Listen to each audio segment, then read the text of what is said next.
जादुई फल। एक वक्त की बात है, किसी गांव में बिट्टू नामी एक लड़का अपनी माँ के साथ रहता था। बिट्टू बहुत मेहनतकश था। उसका एक अपना छोटा सा बाग था जिसमें वो कोई फल उगाना चाहता था। वो अपनी जमीन पर खुद ही हल चलाता था, लेकिन अभी तक किसी भी तरह की कोई फसल नहीं उग रही थी, जिसकी वजह से वो बहुत परेशान था। एक दिन वो अपनी माँ के पास बैठा होता है। बाजी, इतना टाइम हो गया है, मैं तो थक गया हूँ खेत में हल चला चला कर, लेकिन अभी तक कोई फसल ही नहीं उग रही। बेटा, तू बस मेहनत करता रहे, एक दिन तुझे तेरी मेहनत का फल मिल जाएगा। वो बात तो आपकी ठीक है माँ जी, मेहनत का फल तो जरूर मिलता है, लेकिन माँ जी मुझे खुद में ही कोई गलती नजर आ रही है, जो अभी तक मेरी जमीन से कोई भी फसल नहीं उगी। मुझे किसी किसान से जाकर बात करनी चाहिए। ठीक है बेटा, तू साथ वाले गांव में जाकर रमजान किसान से बात कर। फिर अगले ही दिन बिट्टू उस रमजान किसान के पास आ जाता है और उसे सारी बातें बताता है। ये तो बहुत अजीब बात है बिट्टू, जो अभी तक तुम्हारी फसल ही नहीं उग रही।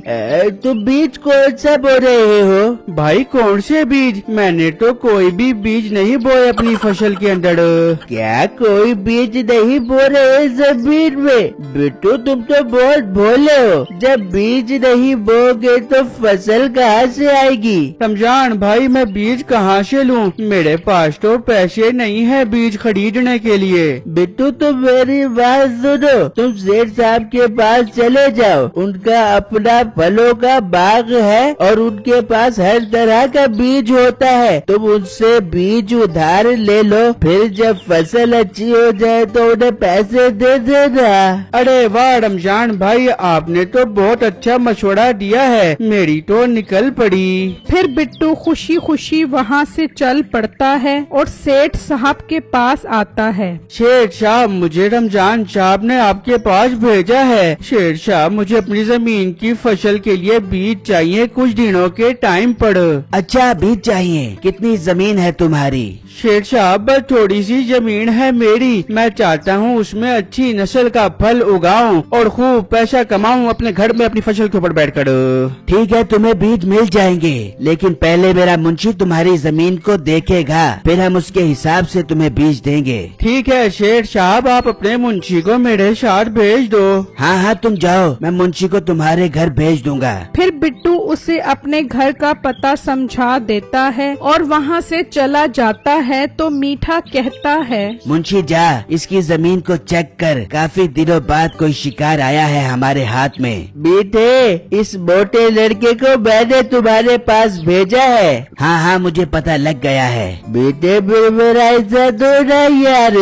और ढोले शाह की चुई, अभी इसे अच्छी तरह जाल में तो फंसाने दे, फिर तुझे तेरा हिस्सा भी मिल जाएगा, फिक्र न कर। मुंशी तू जाकर इसकी जमीन देख कर आ। फिर मुंशी वहाँ से निकलता है और बिट्टू के घर आता है तो उसे उसकी जमीन बहुत अच्छी लगती है। बिट्टू, तुम्हारी जमीन ठीक है, तुम शाम में आकर सेठ साहब से मिल लेना। फिर मुंशी जल्दी से मीठे के पास आता है। सेठ साहब, उसकी जमीन तो कसम से सोना है, अपनी तो लॉटरी निकलने वाली है। बहुत खूब मुंशी, बहुत खूब। अब देखो मैं इसे कैसे अपने जाल में फंसाता हूँ। फिर शाम होती है तो मीठा खुद ही बीज की बोरियां लेकर बिट्टू के घर आ जाता है।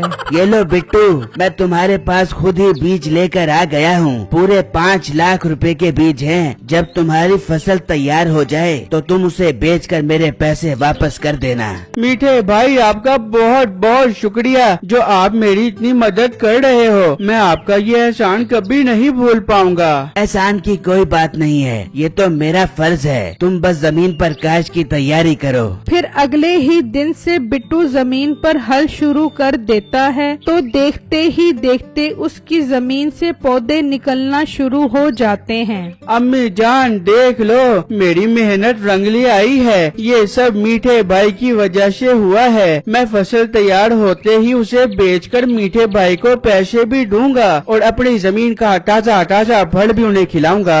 हाँ हाँ बेटा, ये सब मीठे की मेहरबानी से हुआ है। इस तरह कई दिन गुजर जाते हैं तो मीठा अपने मुंशी को कहता है, जा मुंशी, जाकर देख कर आ उसकी फसल कितनी तैयार हुई है। अच्छा मालिक, अभी देख कर आता हूँ। फिर मुंशी चुपके से बिट्टू की जमीन पर आता है तो वो उसके फल देखकर हैरान रह जाता है और जल्दी से मीठे के पास आता है और उसे सारी बातें बताता है। बस मुंशी, अपना काम हो गया। इससे पहले कि वो फल तोड़कर बेचे, हम उसके सारे फल आज रात को ही तोड़ लेंगे। ना उसके पास पैसे आएंगे, ना वो मुझे पैसे दे सकेगा और मैं उसकी सारी जमीन पर कब्जा कर लूंगा। फिर रात को मीठा अपने साथियों के साथ बिट्टू की जमीन से सारे फल तोड़कर उसके सारे दरख्त काट कर वहाँ से चला जाता है। जब सुबह होती है तो बिट्टू जमीन पर आता है तो वो देखकर हैरान रह जाता है कि उसके सारे फल गायब हैं और दरख्त भी कटे हुए हैं।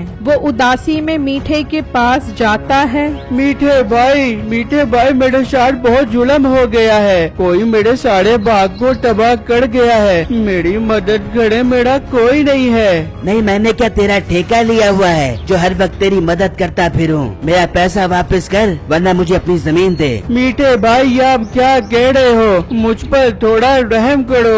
ओ मोटी मज, मेरे सामने ये भोली शक्ल मत बना। मुझे कल तक मेरा पैसा वापस मिल जाना चाहिए, वरना फिर तेरी जमीन मेरी हो जाएगी। बिट्टू ये सुनकर उदास होकर वहाँ से चला जाता है तो रास्ते में उसे एक बुजुर्ग मिलते हैं। बिट्टू उन्हें सारी बातें बताता है। बेटा, तू परेशान मत हो। हाँ हो, मुझसे तेरी ये परेशानी नहीं देखी जा रही। मैंने तेरी जमीन के गिर्द हिसार बना दिया है जादू का। अब जब तू वहाँ जाएगा तो तेरी जमीन से फल ही फल निकल आएंगे। बाबा जी, ऐसा कैसे हो सकता है भला? मेरी जमीन तो किसी ने तबाह कर दी है। बेटा, तेरी जमीन उसी ने तबाह की है जिससे तूने बीज लिया था, ताकि तू उसे पैसे वापस न कर सके और वो तेरी जमीन पर कब्जा कर ले। ओ बाबा जी, ये तो उसने मेरे साथ बहुत ज्यादती की है। बाबा जी, मैं तो उसे बहुत ईमानदार समझता था। बेटा, अब तू जल्दी से जा। तू जैसे ही घर जाएगा तेरी जमीन से फल निकलना शुरू हो जाएंगे, सोने के मोती वाले। वो बेच कर उसे पैसे दे दे। फिर बिट्टू जैसे ही अपनी जमीन पर आता है तो उसकी जमीन से ड्रैगन फ्रूट निकलना शुरू हो जाते हैं जिस पर सोने के मोती होते हैं। बिट्टू उनको देखकर हैरान रह जाता है और वो मोती ले जाकर सुनारे को बेच देता है और उससे पैसे लेकर मीठे को दे देता है। बिट्टू, तुम्हारे पास इतना पैसा कहाँ से आया? हेलो मीठे, अब मेरी जमीन ड्रैगन फ्रूट दे रही है, उसे ही बेचकर मैं तुम्हें पैसे देने आया हूँ। क्या? तुम्हारी जमीन तो तबाह हो गई थी, फिर उसमें इतनी जल्दी फल कहाँ से आ गया? ये सब बाबा जी की करामत है। उस ड्रैगन फ्रूट से तो सोने के मोती निकलते हैं। अब वो मेरी फसल से रोज उगा करेंगे और मैं खूब अमीर तरीन इंसान बन जाऊंगा। बिट्टू, मेरे प्यारे भाई, आप मुझसे ये पैसे वापस ले लें और मुझे भी थोड़े से सोने के मोती वाले फल दे दें। और मीठे, अपना मुंह धोकर आ, फिर बात करी मेरे साथ। मैं जा रहा हूँ लैंड कड़ूशर लेने। फिर बिट्टू वहाँ से चला जाता है और मीठा सोचता है कि मैं उसके सारे फल चोरी कर लूँगा। फिर वो रात को उसके बाग में आता है तो जैसे ही वो फल को हाथ लगाता है तो बाबा जी के जादू की वजह से उसे जोर का करंट लगता है और वो वहीं बेहोश हो जाता है। अगर आप मीठे और बिट्टू की मजीद फनी वीडियो देखना चाहते हैं तो हमारे दूसरे चैनल ड्रीम स्टोरीज मस्ती को सब्सक्राइब करें। शुक्रिया।